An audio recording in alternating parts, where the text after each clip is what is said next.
Welcome to Business Talk here on Business Tech, and time to talk about a rather, I think, sensitive topic, immigration. It's deeply emotional, it's deeply personal. I've had to bid farewell to a few friends and colleagues recently, and I certainly hold zero judgment because we all have our deeply personal reasons for doing it. But considering this, it's absolutely vital to seek top-tier expert advice and assistance if you're going to be moving employees or your family abroad in a timely and efficient manner.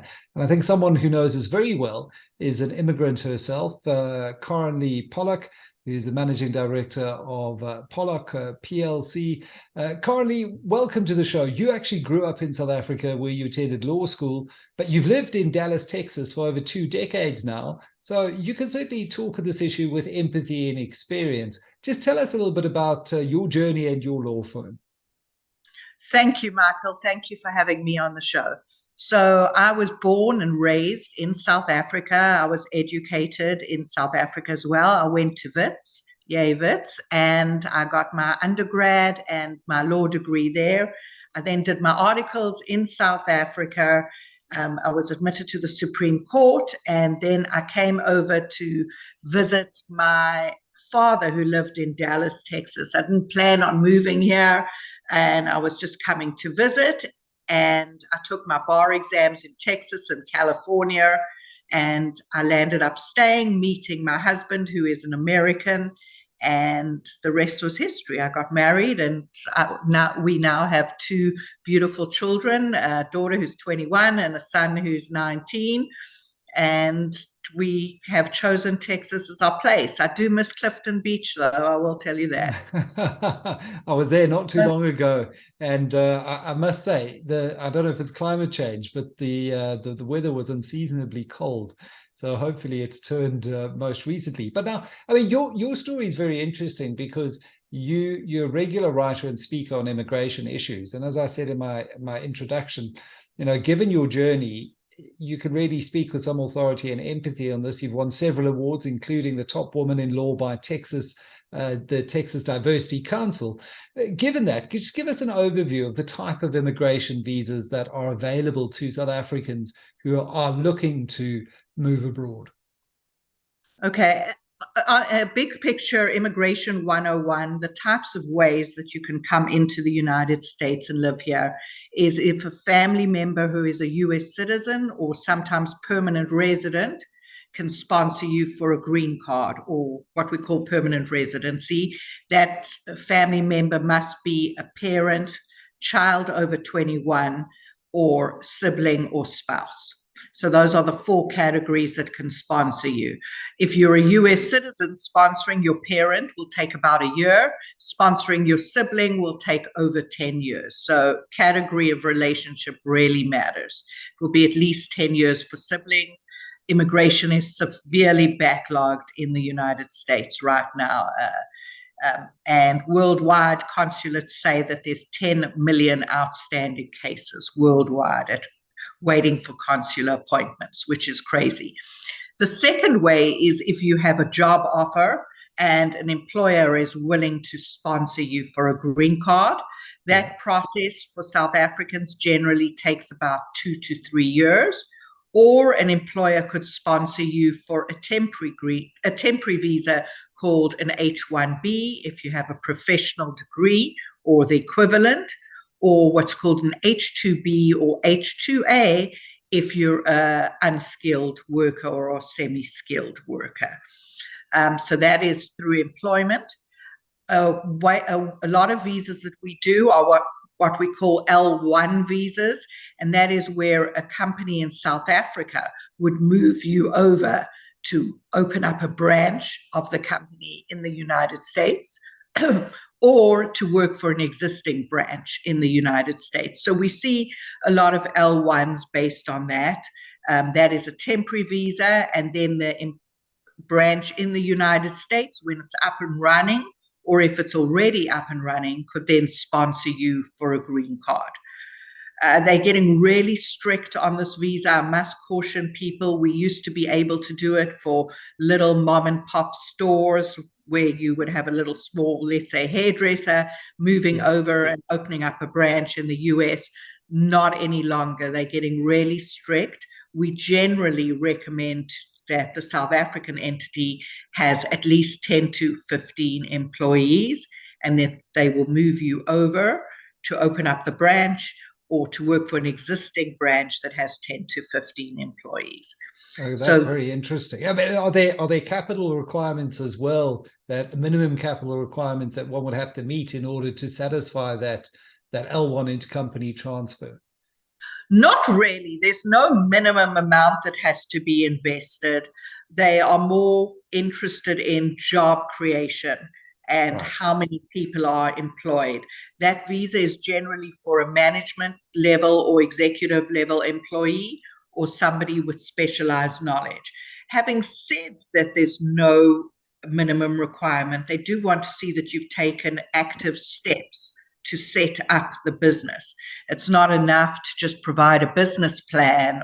So they want to see lease agreements, marketing efforts, hiring of employees, to make sure that you're not just saying, I'm going to open up a business and then never do open it up. So there is a significant investment from a reality point of view, but there's no minimum number required for USCIS. They also want to see that the business in South Africa is doing well so that it can support opening up an office in the United States and potentially paying an employee for at least a year. And then the ability, if you've satisfied those requirements and you're going over as a senior manager to establish a new a branch in America of a South African business, to take your spouse or maybe you're a single parent, maybe take your children along. Is that possible? Yes, that is possible. With all these type of visas, work visas, you can take a spouse with. You must be legally married.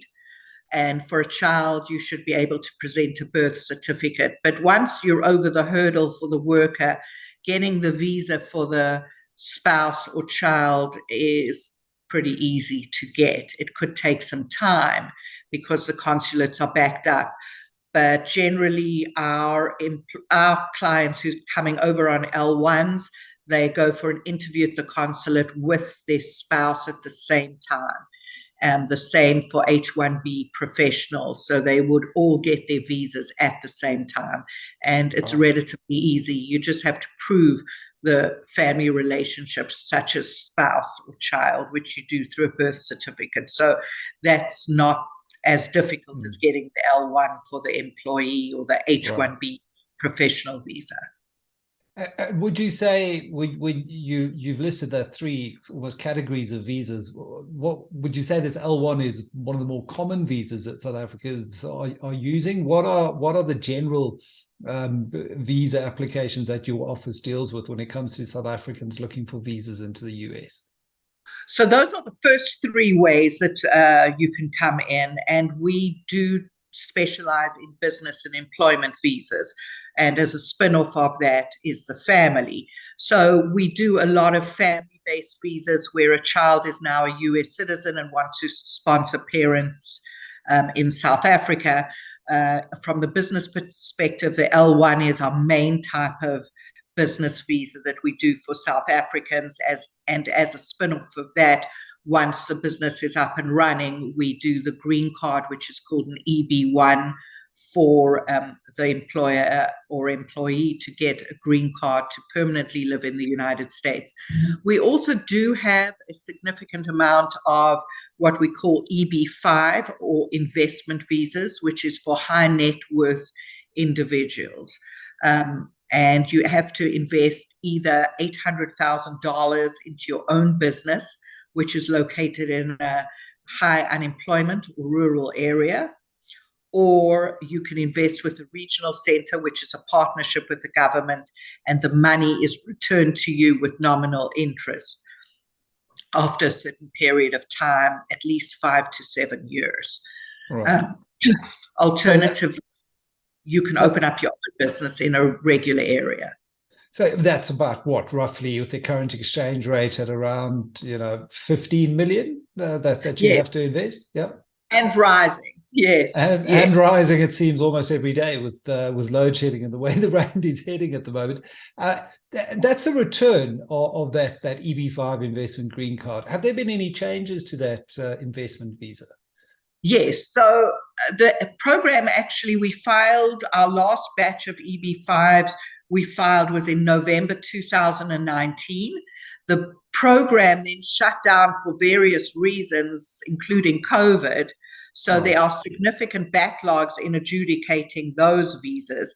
There were also various lawsuits over the last 2 years regarding this program, but recently it has been reactivated. The amount went up from 500 to 800,000 for the regional center or rural center investment. So it went up significantly. The good thing about this new program is there are better checks and balances. We think once the backlog has been resolved, it will be a more efficient visa. And finally, if the immigrant is in the United States, we can file the final stage immediately, meaning the adjustment of status stage, which will allow them to stay in the United States and wait for the visa. Previously, we could file the first phase, we'd have to wait for approval, and only then could the person come over. And so that would be at least a 3 or 4 year wait minimum. So now it's nice that they can come over and file this adjustment of status at the same time, which would allow them to stay, as it was pretty problematic before because you'd invest all this money in your own business but couldn't come over to run it because you were waiting 3 or 4 years. So you had to have somebody in the United States running it for you, which was just nonsensical. That's an extraordinary delay. And, you spoke about the backlogs earlier.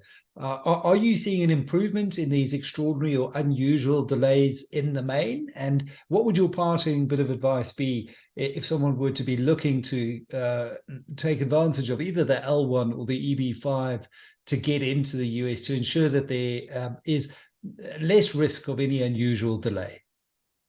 So I think with the L1, that is a pretty quick visa to get. The consular delays are minimal. I would budget on a 4 to 6 month wait for an interview from the time you started the application. So it's not too bad.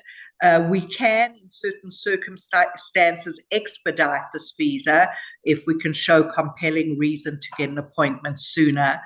I think the US consulate in Johannesburg is actually doing pretty well on catching up with backlogs. It's backlogged all over the world. It's not just South Africa. So I think they have done a really good job in trying to alleviate this. For EB5s, high net worth individuals, do your research. Be prepared to wait for visa appointments if you don't have some other visa already in your passport, and plan this because it's a long haul. And if you can get some other visa to first come into the United States, that's great and will really help you in taking advantage of this new law, which allows you to adjust your status at the same time. But with both visas, significant planning is very important to ensure successful adjudication of a visa. Well, those are some fantastic insights. KarenLees Pollak, thank you very much, managing partner of Pollak PLLC, with some ins and outs when it comes to securing a successful immigration to the United States here on Business Talk. Take care. Thank you, Michael. Take care.